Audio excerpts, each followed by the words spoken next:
I was having a conversation the other day with somebody asking about how I got into the Cane Corso, and I was trying to explain to them about the American Bulldog and how that dog was a great farm dog until it was judged on its ability solely at catching pigs or hogs or boar. So I want to show some of the functionality that a farm dog that hasn't been ruined by prey drive and man's desire to have someone else pat him on the back or, you know, basically look cool. But this is a Cane Corso Project's Duchess here. See what she's doing?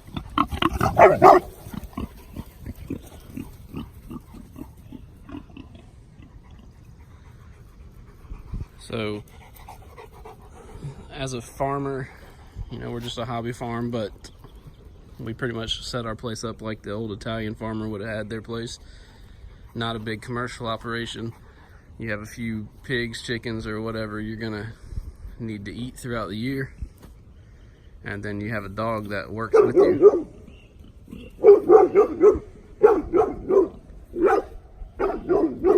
Duchess. So, Duchess here, she's 14 months old. A lot of people say that the dog needs training to be able to catch a boar. The other night, our boar, you know, it's not a wild boar, but it's a domestic boar. He was out on his own, broke out of the pen, and needed to be caught to be brought back in. And Duchess instinctually did exactly what she was supposed to do, grabbed the boar in exactly the right place and pinned it for me, never having dealt with a boar in her life. So, you know, that's cool. That was something that people wanted to see in their dogs, especially with the American Bulldog and a lot of other dogs that ended up being seizing dogs or catch dogs. But the problem is people took it too far, where they wanted to see these dogs go bonkers, where they wanted an animal to just straight up wanted to attack things and grab on no matter what. So that boar was injured during that scuffle, and he's in here sleeping inside this little pig pen here. So what I really want you to see is what she's doing.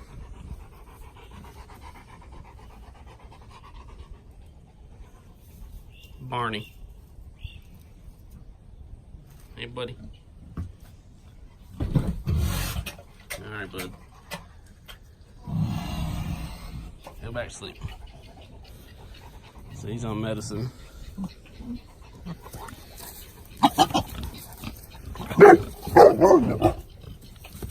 Get back to sleep, bud.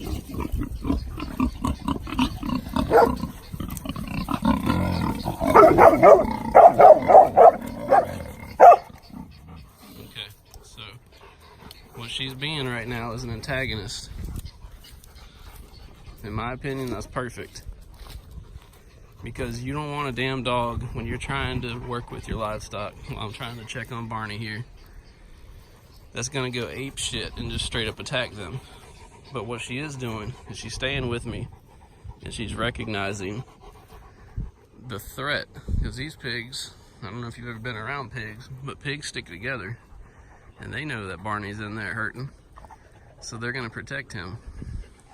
The dog recognizes those semi-aggressive grunts that the pigs are doing and recognizes that they're warning him that I'm here. And so what she's doing is she's being the paladin, or she's taking the brunt of their aggression and focusing on herself. She's fast, she's agile, she can bark and snap, and she can avoid them without actually having to fight them.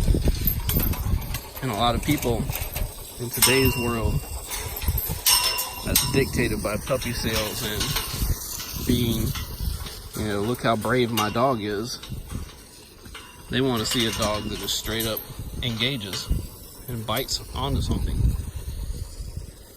But in this situation here, I've got 3 pigs. You know, there could be more. But the point is, there's 3 potential threats, including the boar that was inside, making it 4 threats. If the dog completely focuses on one of those and loses sight of everything else, some might call full mouth grip, some might call focus. If the dog completely forgets about everything else that's going on and attacks one of those pigs and hangs on, the other 2 or 3 are free to do whatever they want to me or attack the dog from behind. So the dog that is able to control their attention is far more important to the farmer.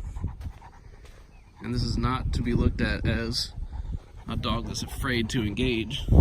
It's a dog that's working intelligently. The dog doesn't care about, you know, what they're gonna do to it. It's not thinking about that. It's thinking about how to get the job done. The dog's not like man where it fears death or anything like that. The dog just thinks that it can control the situation, and it does that naturally. So to add on, excuse my mess here, rebuilding still after the hurricane, but to add on to what I was saying about what makes the Cane Corso different than the American Bulldog today, you know, in the history of the 2 breeds, I don't think it was a whole lot. I think, you know, you could have thought of the 2 breeds as mostly alike. They're pretty much dictated by the work that they did, which would have been fairly the same for the poor American farmer and the poor Italian farmer. The way that they needed to get the job done was a little different. Look at these cats in here right now.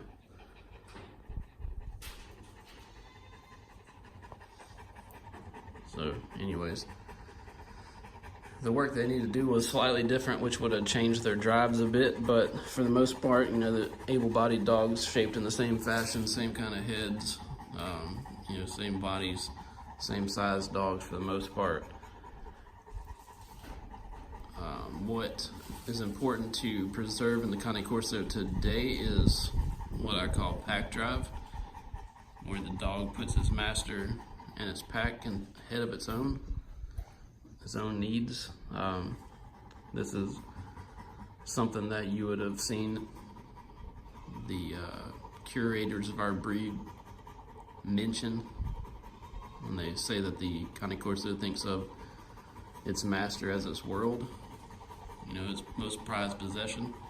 That causes the dog to be a little jealous, a little possessive, but it also causes the dog to watch after its master because it doesn't want anything to happen to him.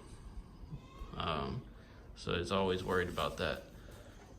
Another thing that people began to add prey drive to the American Bulldog, and of course they're doing it in record number today with the Cane Corso because they don't have any real need for the dog, so they have to create a job with bite sports and all these other things that are more about the person than the dog. And they need this prey drive to focus the dog on these little rags and sleeves and whatever. But on the farm, you don't want this because, hey, look at these little cats walking around. No big deal. They're weak.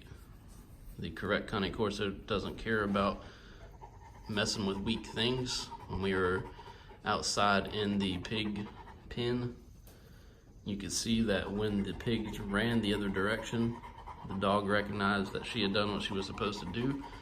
She did not chase. If you really paid attention to what she was doing with her muzzle, she was shoving the pigs. She wasn't so much biting them like a healer. She wasn't nipping at them, potentially causing damage to their coat or hide, or, you know, opening up a spot for injury and disease to get in. She was pushing at them with her muzzle. I've explained in the past that muzzle fighting may be a good way to explore the defensiveness of the Cane Corso, more so than biting things. You can see that the dog wants to actually, you know, engage this threat if it's still willing to fight it with a muzzle on. And it should be something fairly simple for the Cane Corso to adapt to, since the Cane Corso uses its muzzle a lot to push things and challenge things.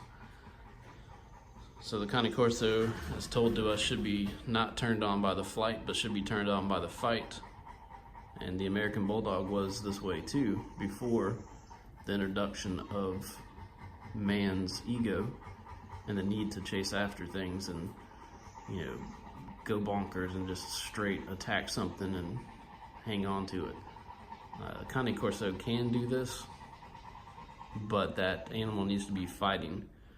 The entire point of a seizing breed was to grab a hold of the game once the other dogs had ran it down. So when that animal turned to fight, like the boar would stop running and turn to fight the other dogs, that's when the Cane Corso was released, and it was acting in defense of its pack and its master whenever it would grab the boar. And you can still see that on a farm like we had just a few nights ago. It was also pouring down rain while all this was going on. It did not matter to the dog at all. But this is you know, just something that the dogs needed to have in the old days versus what anybody has a use for today. And if we're going to preserve this dog as this breed, as it was brought to us, these are the things that are important, not so much changing to adapt to man's ego and what he wants to see today.